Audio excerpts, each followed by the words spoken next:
Assalamualaikum warahmatullahi wabarakatuh. Berjumpa lagi dengan saya Haris Pujanto di channel Gaden Pimulang.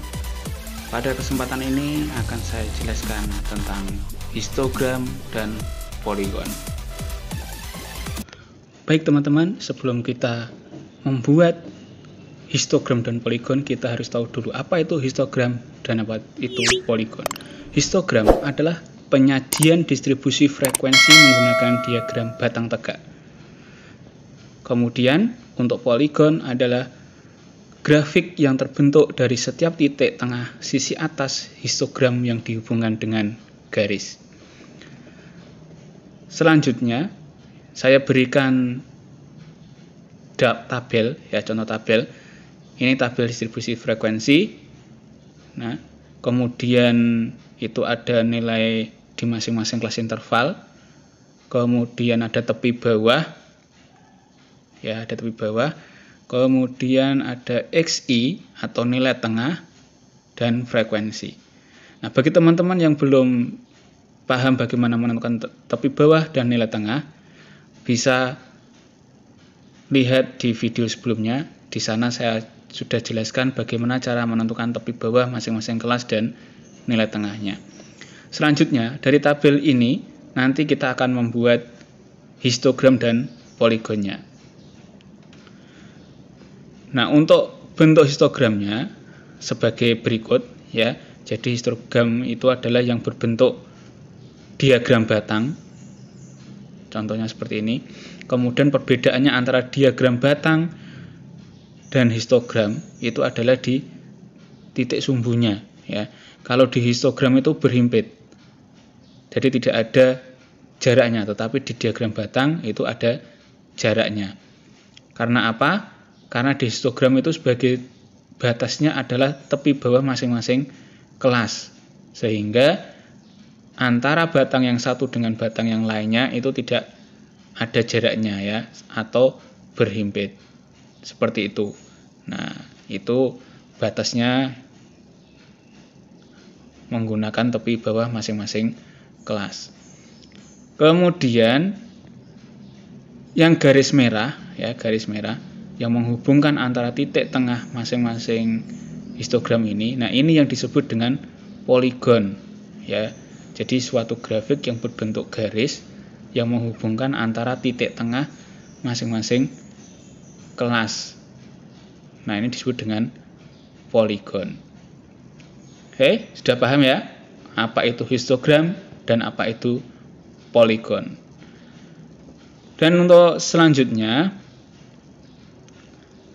ada ogive, ya. Tetapi sebelum ke ogive, kita harus tahu dulu tabel distribusi frekuensi kumulatifnya.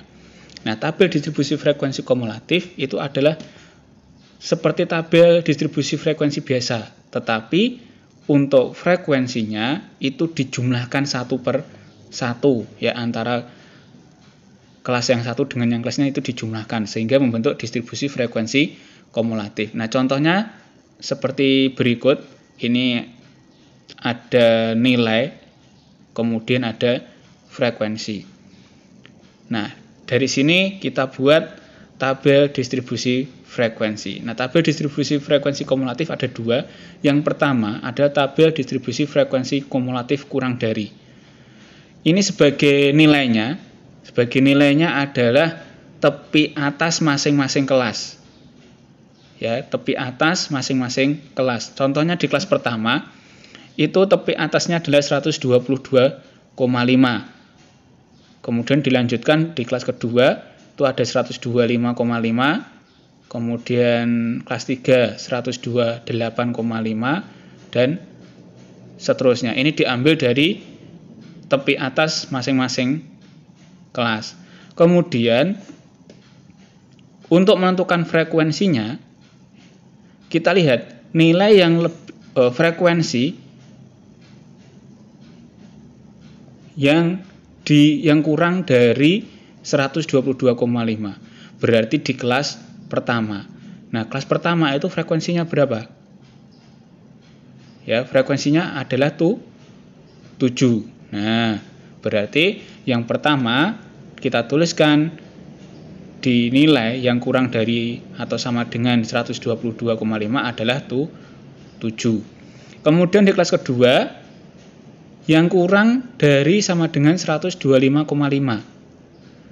Ya, kita lihat nilai yang kurang atau sama dengan 125,5 itu adalah kelas pertama dan kelas kedua. Ya, kelas pertama dan kelas kedua. Berarti frekuensinya kita jumlahkan 7 ditambah 16 sama dengan 23. Selanjutnya nilai yang kurang atau sama dengan 128,5 berarti terletak di kelas ketiga. Ya, berarti nilai frekuensinya berapa jumlah frekuensinya? Kita jumlahkan dari kelas pertama, kelas kedua dan kelas ketiga. Hasilnya 34.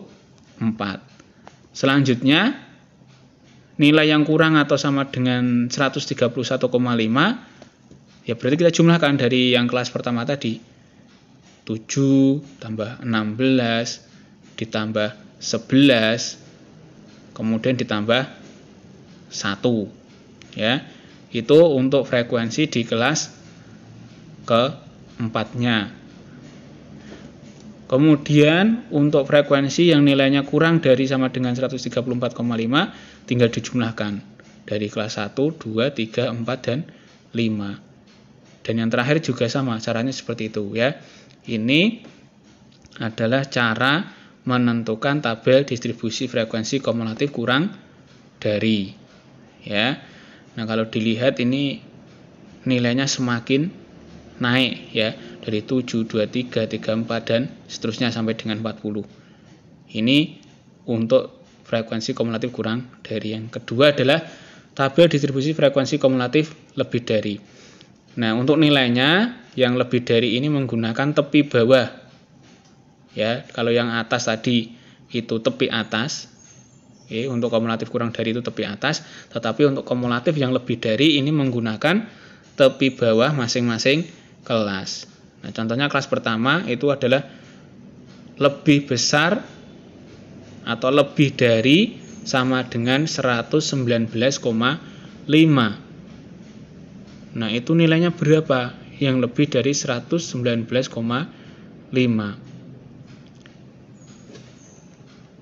Ini untuk frekuensinya berarti seluruhnya ya, dari kelas 1, kelas kedua, kelas ketiga, kelas keempat, kelas kelima sampai akhir itu karena nilainya lebih dari 119,5. Berarti totalnya ada 40 ya. Kemudian di kelas kedua caranya juga sama. Yang lebih dari 122,5 ya, berarti dihitungnya mulai dari kelas kedua sampai dengan kelas setelahnya. Begitu juga untuk ke bawahnya. Caranya juga sama ya, itu untuk menentukan frekuensi kumulatif lebih dari ya, dari yang paling banyak kemudian turun sampai yang terkecil ya. Bisa membedakan ya antara frekuensi kumulatif kurang dari dan frekuensi kumulatif lebih dari.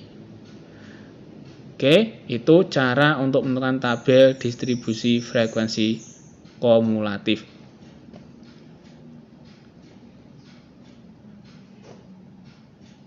Dan untuk selanjutnya, nanti dari tabel distribusi frekuensi kumulatif kita akan membuat OGIF. OGIF itu adalah grafik distribusi frekuensi kumulatif yang berupa kurva yang menghubungkan titik-titik yang membentuk poligon frekuensi kumulatif kurang atau lebih ya. Itu yang disebut dengan OGIF. Nah, OGIF ada dua, yaitu OGIF positif. Itu datanya diambil dari tabel distribusi frekuensi kumulatif kurang dari ya, catatannya itu. Kalau OGIF positif didapat dari tabel frekuensi kumulatif kurang dari. Kemudian kalau OGIF negatif itu datanya diperoleh dari tabel frekuensi kumulatif lebih dari ya. Nah, ini untuk gambarnya ya, untuk gambarnya. Yang pertama kita ambil dulu tabel distribusi frekuensi kumulatif kurang dari. Nah, ini kita buka lagi ya. Datanya seperti ini karena tadi sudah kita hitung. Kemudian kita buat OGIF-nya. Nah, bentuk OGIF-nya seperti ini. kalau kita lihat itu adalah grafiknya selalu naik ya, dari yang terkecil kemudian menjadi besar-besar sampai puncaknya ya. Nah, ini disebut dengan ogif positif karena nilainya semakin ke atas atau naik. Kemudian untuk ogif negatif kita ambil yang distribusi frekuensi kumulatif lebih dari. Nah, ini. Jadi nilainya dari yang pertama tinggi, kemudian turun sampai dengan yang terkecil. Nah, kalau dibuat ogif bentuknya jadinya seperti ini. Ya, dari yang pertamanya tinggi kemudian menjadi ke kecil. Nah, ini disebut dengan ogif negatif ya. Bisa dipahami perbedaannya mana yang disebut dengan ogif positif dan mana yang disebut dengan ogif negatif ya. Kalau ogif positif itu datanya naik dari yang kecil ke yang tinggi, kemudian kalau ogif negatif dari yang tinggi menjadi yang terendah atau yang terkecil. Demikian materi pada video ini, semoga bermanfaat. Wassalamualaikum warahmatullahi wabarakatuh.